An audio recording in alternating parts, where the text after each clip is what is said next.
Live from Fox 12 Oregon, this is breaking news. Today, the Senate voted to start reopening the government. We took a big step forward to protect the health care of tens of millions of Americans in exchange for funding through January 31st. Well, after 40 long days with no pay for federal workers, a crisis over food stamps, and significant disruptions to U.S. air travel, the longest ever U.S. government shutdown is now closer than ever to ending. This is the 10 o'clock news. I'm Jolles. The Senate reaching a bipartisan agreement late tonight to fund the government until the end of January. 8 centrist Democrats voting with the Republican caucus tonight on a bipartisan deal to advance a government funding bill. If the funding bill gets the Senate's final approval, it will have to go back to the House of Representatives for consideration, where it is expected to pass. And once it passes in the House, it heads to the desk of President Donald Trump for a signature, ending the government shutdown. Democrats didn't get the health care subsidy extensions that they wanted, something that split the Democratic caucus in two tonight, but they did get a couple promises from Senate Republicans. So here's what we know about the deal so far. It would extend funding to the government through January and set a Senate vote on government health care subsidies in December. It also reverses President Trump's firings of federal employees and prevents similar actions in the future. And it will ensure SNAP benefits are funded until the end of September of 2026. But again, Republican leaders are just promising a vote on health care subsidies, a vote that is unlikely to pass with Republicans still in power.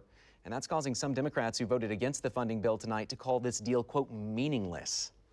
Now, I know as part of this resolution that the majority leader is going to say, well, Democrats can put together their own bill, and it'll come to the floor here in the Senate for a vote. As everybody here knows, that is a totally meaningless gesture. You can get 100 votes here in the Senate. Won't mean anything because the House is not going to take it up, and the President of the United States certainly will not sign it. Oregon Senators Ron Wyden and Jeff Merkley both voted no on the proposal tonight. In a statement, Merkley called the vote a, quote, brutal blow to all those who have stood together to save affordable health care for more than 20 million Americans. It comes as many airports are dealing with staffing shortages because federal workers aren't getting paid. That's causing mass chaos at airports coast to coast, and it's all happening just as airports should be preparing for the busy Thanksgiving holiday travel season. TSA agents and air traffic controllers still expected to come to work, but many are calling out because they can't afford gas to come in, childcare costs, and rent or mortgages. 2,700 flights were canceled on Sunday alone. And while the vote has passed in the Senate tonight, millions of Americans who rely on food aid are still stuck in limbo. The U.S. Department of Agriculture now telling states to stop giving people their full food stamp benefits after several states paid those benefits last week. The agency's new directive issued last night warns of serious consequences for states that ignore it. States were also told to immediately undo steps taken to issue full benefits for the month of November. A Supreme Court order late Friday paused a lower court's mandate for full payments. But here in Oregon, Governor Kotek had already rolled out SNAP funding on Thursday, following a lower court's ruling. The uncertainty around whether or not SNAP benefits would come this month, and now if they'll continue, has brought real anxiety to nearly 800,000 Oregonians who rely on federal food assistance. Fox 12's Julia Lopez joins us live from Fred Meyer in Beaverton. Julia, have the shoppers you've talked to seen their benefits reloaded? Well, the SNAP shoppers that I've spoken with have had their full benefits reloaded this month, but some are already behind on other bills after allocating more money for food, and no one is confident they'll be able to keep food on the table next month. Honestly, it's just been a roller coaster. More than 750,000 Oregonians that rely on SNAP benefits spent the past week not knowing how to put food on the table. That I spent half of one of my bill money, to get groceries the other day. Due to the government shutdown, the USDA halted distribution of its food assistance on November 1st, bringing anxiety to parents like Tessa, who says with or without SNAP, her special needs child has to eat. I was trying to figure out, okay, if I return these cans and bottles or if I, skimp on this, and then also started having car trouble in the same week. So I almost lost my mind. To her surprise, Tessa found her card reloaded this weekend, but anxiety over next month remains. Terribly insecure. There's no security in anything, period.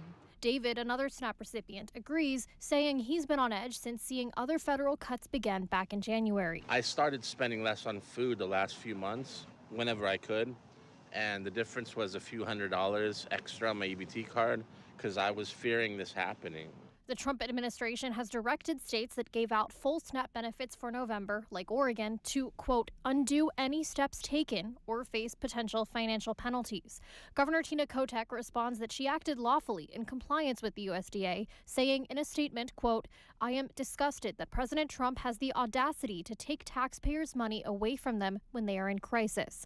Kotek says she joins Attorney General Dan Rayfield in fighting to keep food on the table no matter how long the shutdown lasts. We're going to fight like hell to make sure that they are unable to do that. It is unconscionable that we have a government that would want to penalize states for trying to put food in the hands of people who are hungry. Despite the uncertainty, Kotek says that any Oregonians on SNAP should continue to use their benefits as normal. Still in place is the governor's emergency declaration on food. Reporting live from Beaverton, Julia Lopez, Fox 12 Oregon. All right, Julia, thank you. Meantime, local businesses all over our coverage area have started offering some support of their own to families impacted by the SNAP issues. That includes a butcher shop in Woodland, Washington. Fox 12's McKenna Marks spoke to the owner about what inspired him to organize a food pantry for his community.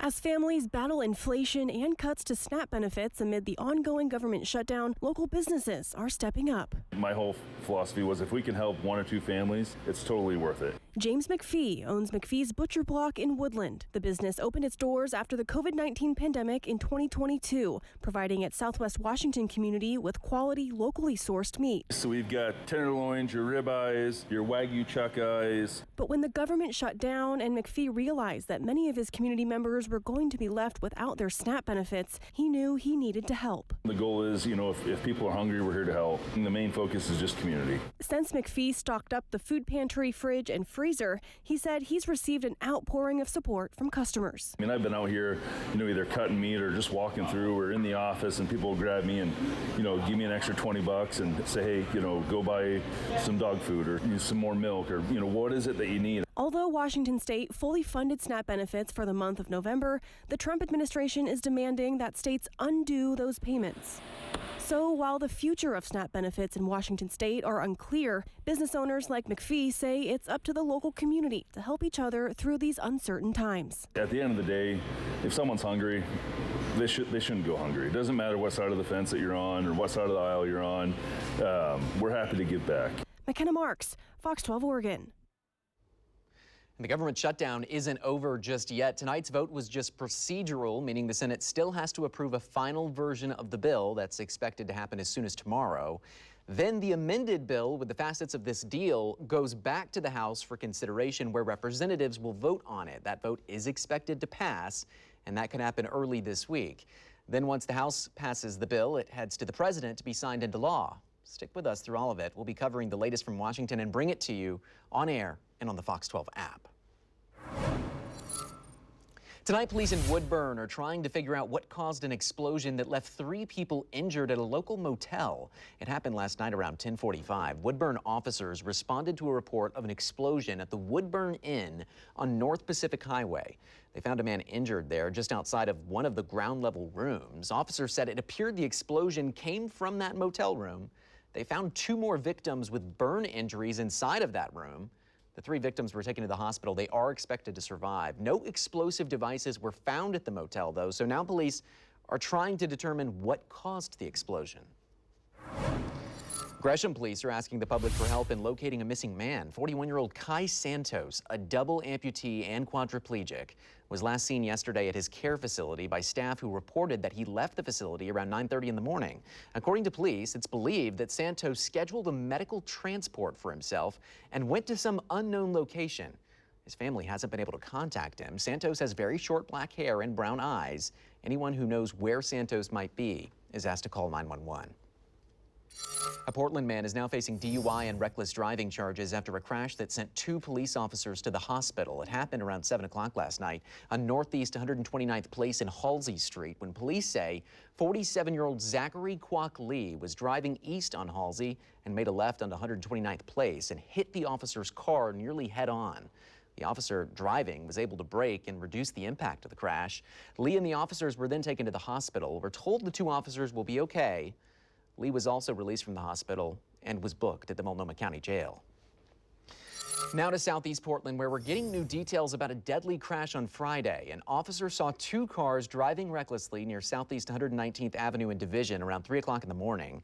That officer tried to make a traffic stop, but said both cars took off. At Southeast 148th Avenue and Division, one of the cars clipped a semi-truck and then crashed.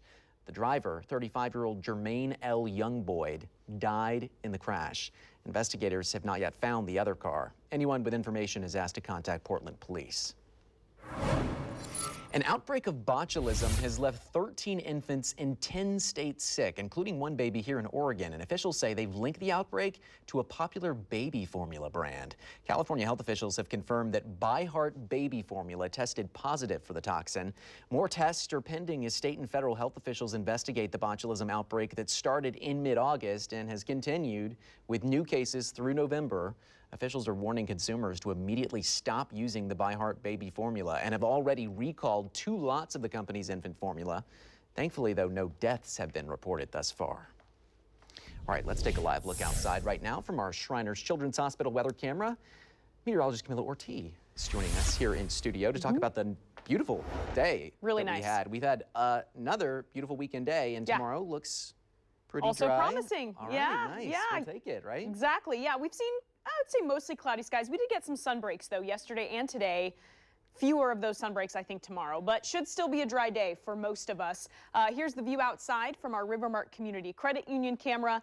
Current temperature 52 degrees at the Portland Airport, and let's get a check on that wind because it was still breezy today, especially for the east side, but you can see that area of stronger wind really starting to shrink down. So Troutdale, things have almost gone calm. Still pretty windy though for Corbett and Crown Point, still gusting around 40 miles per hour in those spots. So let's take a look at our peak wind gusts from today. These numbers actually look very similar to yesterday.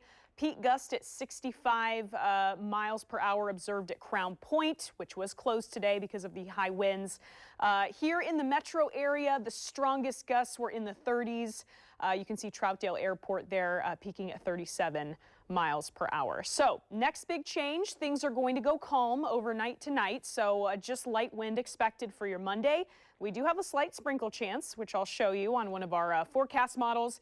But we do think we're staying mainly dry until Thursday, maybe Wednesday night. We'll see, but we'll take a look at that. All right, here's the plan for tonight in the Portland area, staying cloudy and likely dry with those low temperatures in the mid to upper 40s. Ward? The 10 o'clock news is just getting started.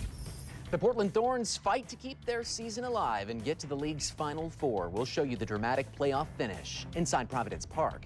And later, sports betting controversies continue, this time in Major League Baseball. Details tonight on the 2 pitchers who now face charges once again connected to sports betting.